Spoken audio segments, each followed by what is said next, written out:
The next question we have that psychology focuses on is, what is science? And you'll find that this is a debate that has gone on since the beginning of humankind, really. Not to be cliche or anything, but it really has.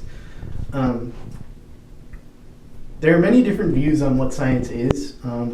We'll start with the modern view of what science is, and that follows from the historical view of what science is as it was originally defined. And it says in the book that from science's inception, its ultimate authority has been empirical observation. And what empirical observation is? The direct observation of nature. Others in philosophy would rather define science as any means of obtaining truth, because the ultimate aim of science is to gain truth, and there are benefits to each form of pursuing science, I believe, and we'll get into that a little bit later as well. If we focus on the form of science as it was originally conceived to follow empirical observation, we find that, and this would be something you've learned from just knowing what the scientific method is, and because it focuses on empirical observation, science is often characterized as having two major components: empirical observation and theory. Now, how that theory is developed based on those empirical observations, or how those empirical observations are related to the theory, is a completely different question that we'll cover later as well. So science as we know it, which is called logical positivism, a term that we'll get into later. The reason why it's respected so much is because it's a combination of two different philosophies: rationalism and empiricism. Empiricism we already focused on, and to just reiterate, it just means observation, direct observation. But rationalism is the use of logic and reason to come to a conclusion. And the way science works based on these two principles is that you make concrete measurements and test based on empirical observations of those tests. And then once you have enough information from those observations to make it statistically significant, and any of you who have taken stats would know about this, once it's statistically significant, we can then use logic, which is rationalism, to apply the conclusions from the empirical observations to form a theory, which later becomes a law. And we'll get into theories and laws later as we continue through the chronological order of the book. A scientific theory, as defined, has two main functions. It organizes empirical observations, and it acts as a guide for future observations. So that's important because it's basically the structure in which we present research, especially in psychology. Generally,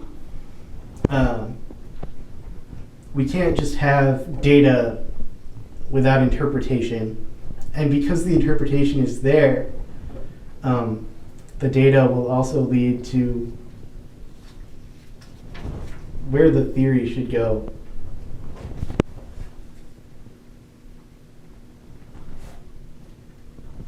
And now we're going to move on to the next section in what science is, which is what a law is. And a scientific law can be defined as a consistently observed relationship between two or more classes of empirical events.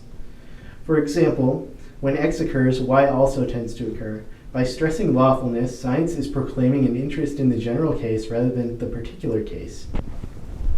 So, in essence,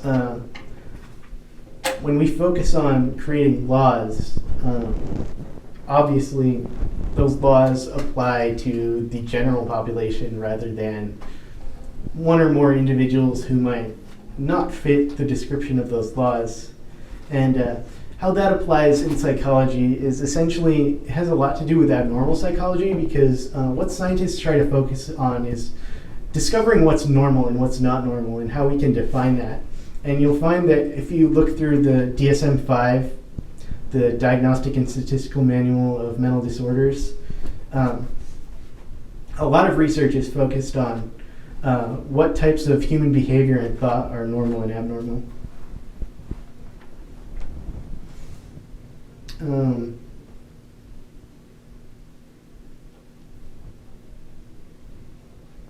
There are two general classes of scientific laws. One class is correlational laws, which means that two ideas are connected even though they may or may not cause each other. For example,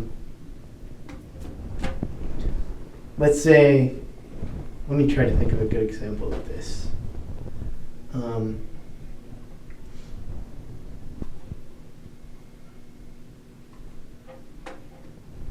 Let's say, for example, in a medical study, that high sodium intake is correlated with heart disease.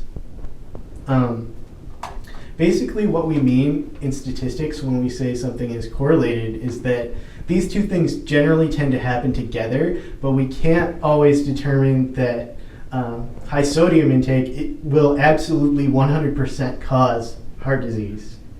And if it did absolutely 100% cause heart disease and we made that statement, that would be a causal law. So that's the difference. A correlation is when two things are connected, but they may or may not occur because of each other, and we can't determine that based on a correlation. But if it's a causal law, then we know for sure that these things occur together because of each other.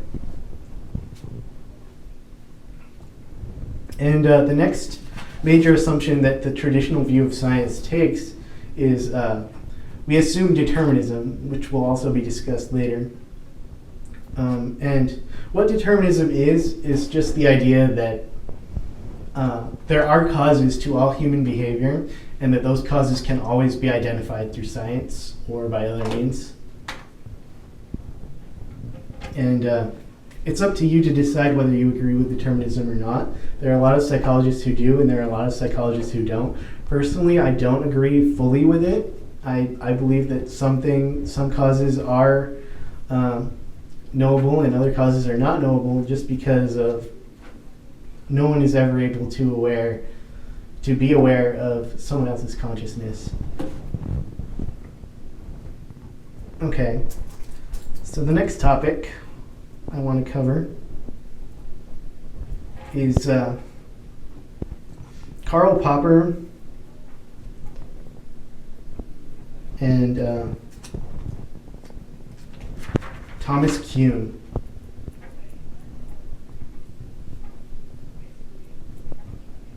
And these individuals are important because they have made considerably important revisions to the traditional view of science. And to begin, Popper, he disagreed with the traditional description of science in two fundamental ways. First, he disagreed that scientific activity starts with empirical observation. According to Popper, the older view of science implies that scientists wander around making observations and then attempt to explain what they have observed. So for Popper, scientific activity starts with a problem, and the problem determines what observations scientists will make. So in essence, he had a problem with the idea that people had that scientists just made random observations at random points in time and decided to study them, when in reality, science takes a more utilitarian approach to what should be studied.